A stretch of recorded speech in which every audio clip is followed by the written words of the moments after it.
back to the Hemi Chronicles Jeep Edition, Part 97. We are going to put on some new brakes. Going to do the Hellcat swap, 6-piston Brembo BR7s on the front. Yes, Hellcat stuff, not Jeep stuff. We're not using Jeep rotors, not using Jeep calipers, not using Jeep brake lines. We're going to do everything for the Hellcat because the Trackhawk stuff is the two-piece, but it's hard to come by. Very hard to come by, very expensive. Hellcat stuff is readily available. You can get rotors, you can get calipers, anything you can find secondhand market, but I prefer to go with brand new rotors, which I got, and they're very cheap, and they can be done and acquired easily, and they're actually a little bit better than the stock Brembo rotors that come with the Hellcat. I'll tell you why later, but we're gonna get to work on this now. Okay, we're gonna go through everything you need for this conversion. First off, you want to locate some of these Brembo BR7 6-piston freight calipers. Everybody's wrecking their Hellcats, so pretty much you can find some of these online. eBay usually has a good seller or two with them on at any time. Cleveland Power and Performance, they're on Instagram, check them out. They have whole sets. I got my first 2 sets from Cleveland Power and Performance at the same time. One was off of Scaddy, one was off of Hellcat. Beautiful, doing business with them, shout out. And these, however, I got from Horn and Chill. So good looking out. They came beautifully, and they even had brake lines in them. Now, other thing you might want to do is you can pick up a rebuild kit if necessary. You want to inspect your pistons real well, inspect all the dust boots, make sure everything looks good before you install. These look great. They're holding pressure. You can just hook up a bottle of spray air to the brake line, squeeze it in there. You ought to pop those pistons right out if that's what you need to do. But if you don't, they're pretty good. I mean, these things are pretty robust. They last forever. You shouldn't have any sticking pistons, especially off of something this new. Now, second off, what I did was replace my hubs because of my wheels. They sit a little deeper than the stock WK1 SRT wheels, so the studs were not fitting through when I was test fitting with my old ones. So what I did is I went out, got a brand new hub from Mevitech, and got longer studs installed. I'll break down the actual length and the size of the base of the stud because I went through some problems getting the right one. So anyway, you want to get those done and have a machine. Any old tire shop can usually put those new studs in for you. But anyway, we got longer studs, we're ready to go. Now, discs. Hellcat discs do not fit on the Grand Cherokee SRT8 because the offset is different. There's about 3 millimeters difference. So what we did was we got some Hellcat discs anyway, and we got them re-drilled for 5x127. This does not harm the disc or weaken the integrity of the hat. Perfectly fine to do, not an issue. Plenty of meat. You don't want to do them right next to each other, of course not, because they might crack or you might have some problems. But as long as there's plenty of meat in between each hole, evenly offset, you're good. Now these discs come from Centric. Centric makes the replacement for the Hellcat. You get them from buybrakes.com. Another shout out. Excellent pricing on them. Excellent pricing. If you've ever had to try to buy a new Hellcat rotor, you know what I'm talking about. So these are priced excellent. Brand new, not used. Brand new. And the individual, not adjust, but the relief screws that hold it on and allow it to grow in size as it gets hot. These are actually 10 millimeter nuts and bigger studs than the Hellcat. The Hellcats provide 8 millimeter. And they can come loose, so you got to check them, keep your eyes on them, make sure the little metal parts don't slide out. But for the most part, you're good to go. So we got this, calipers. Now these brakes here are the ones you want. If you have any kind of muscle car, anything with nice brakes on it, you want these. Power Stop Extreme Z26 Carbon ceramic, low dust, which means no dust. I've had these for years on all my cars, not a speck of dust ever. You get road grime and road dirt, but no dust. They stop great, they make no noise. Even when they're doing braking, they make no noise. Ain't gotta worry about it. Now, for the Hellcat rotors, this is the part number you want. Z261405, readily available on Amazon, eBay. Cheap. I mean, it's like 80 something bucks for the set. And it comes with all new hardware. This is old Brembo hardware here. Anyway, they come with all new hardware. Everything you need, and even some lubricant. Best thing on the market. Thank God they did this. Appreciate it. We also got our shims here. Something's going behind the disc, actually under the hat, to space the disc out from the hub just a little bit, so that the rotor sits centered inside the calipers. Basically, that's the components that you need. Now we're gonna get to fitting. I forgot, you're also gonna want to get some stainless steel braided brake lines. Replace the old crap that comes on the car stock. They're probably time anyway. Anyway, StopTech offers them pretty cheap, reasonable, a reasonable price, like 100 some odd bucks. I can't remember right now, but that's the part number you want for these things.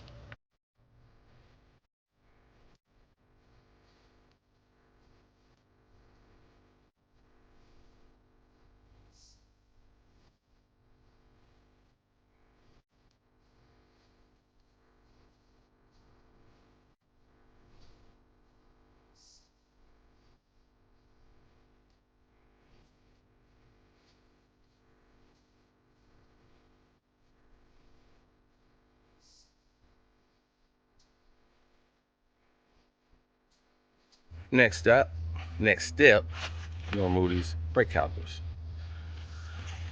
You need a 21mm socket ready to go. Got my little extension to get it started.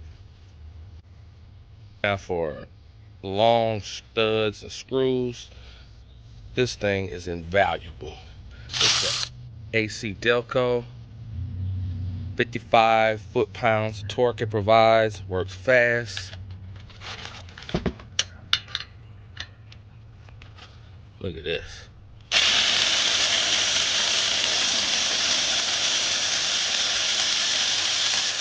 Oh yeah. All right, next step is to pull off the hubs. Whole hub comes off as a unit. We got 3 screws around the back. You'll have to reach in from behind to access it. I don't know exactly what size they are yet. Look like 13s. But anyway, get the center nut off. I've already busted it out. You're gonna need a 36mm impact socket to do it nice and easily. Boom. Did all the torque for me. I didn't have to do anything. Didn't have to get a breaker bar. But if you don't have that, you will need a breaker bar and a 1/2-inch drive and a 36mm socket, impact socket to get that off. All right. You got 15mm coming out the back side. Got the first one. About to bust off the second one right now.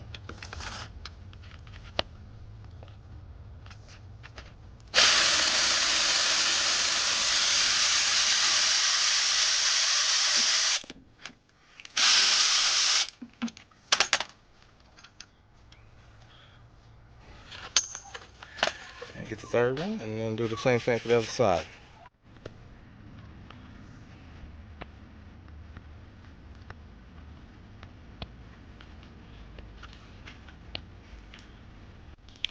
Well, that about does it for the front end. We got new hubs on with longer studs for the 6-piston brake upgrade, part of the package that's necessary to put Hellcat brakes on the Jeep. But everything else is done to perfection.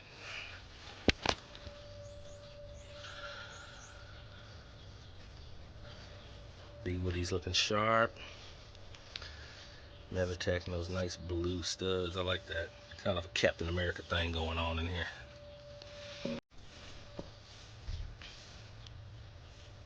All right, everything's on. We're ready to go. Now, with the addition of a 5mm spacer behind the disc.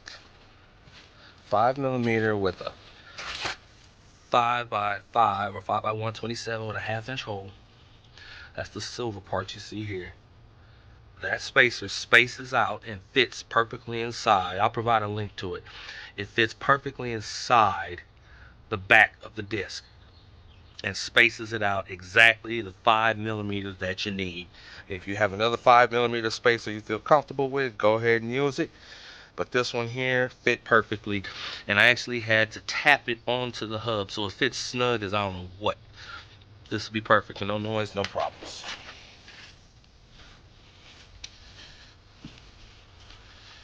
But now we're ready to put some pads in this thing and mount her up.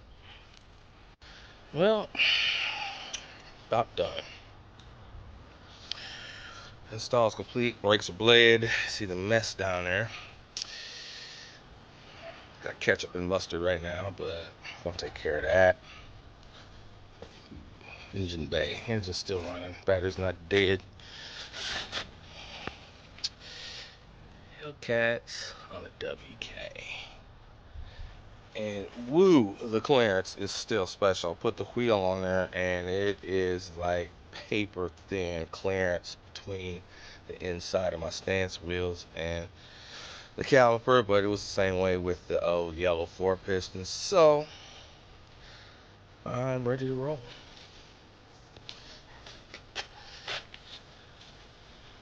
And got stage 6 shocks in there doing their business. I'm gonna start out on 79. That's straightforward shock install, nothing serious. 2 screws, self-threading. Alright, time to change color on these things, put some wheels on it. Rusty dip to the rescue. Nice, beautiful coating on there.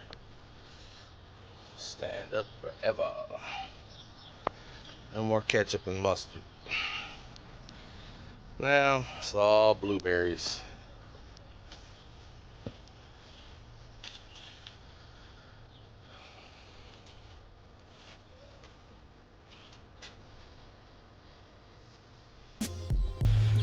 Meanwhile, while this sits, I was having an issue with the mag. One of the hangers, the little things broke underneath for the exhaust. So one pipe was hanging down, but we got that straight. I got under there with a screw and a wrench and a ratchet and managed to put it all back together. So we got even the pipes again.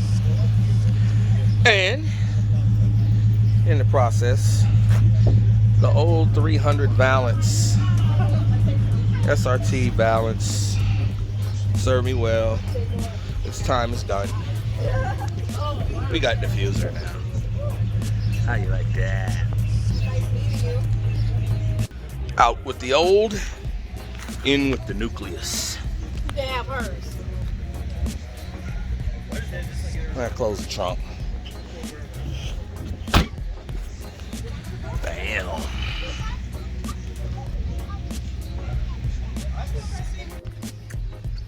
Back to the Jeep Chronicles. I'm having some ice cream right now. Well, it's been a long, hard road. Got everything on, but I'm having problems bleeding this thing. I think I got to bleed the ABS module, so I'm gonna send it out and have it done. But how do I know I need to bleed it? Because the pedal keeps going to the floor after I bled it 50 times. And it ate up all the plastic dip. I got fluid on the outside of the caliper and somehow it stayed there. So I ended up, we're back to red for now. Gonna stay this way until we get everything done and get it properly working and stopping on a dime. Make sure all this stuff is dried out. Then we're going to paint it another color. I really wasn't all that happy with the blue, so we might do something different. But until then, one more week and we ought to be ready to go.